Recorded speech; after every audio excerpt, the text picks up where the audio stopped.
Galatians 6:7. Be not deceived, God is not mocked. For whatsoever a man soweth, that shall he also reap. Call Halal, Yahawah, Bahasham, Quadash.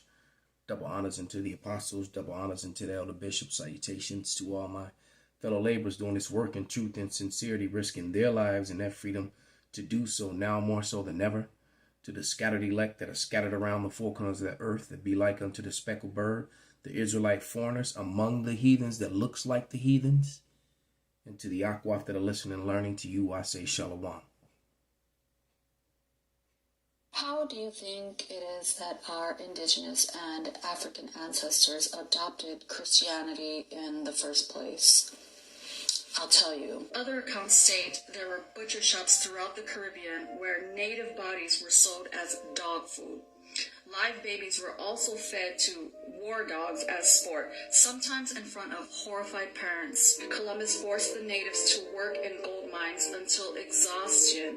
Those who opposed were beheaded or had their ears or nose cut off. All persons over 14 had to supply large quantities of gold every 3 months.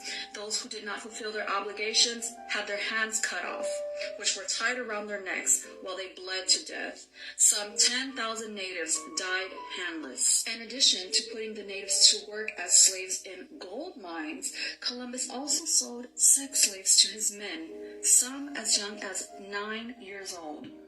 Columbus and his men also raided villages to rape and for sport. And after white Christians killed off about 90% of the indigenous population, they put the remaining indigenous children in residential Catholic schools where they raped them, they beat them, and they murdered many of them. And they also started the reverse slave trade and sent many of them to Seville, Spain, to be sold to different parts of Europe and around the world. But you still have people that want to deny that these people are the Israelites. All right. Another scripture. This is Revelation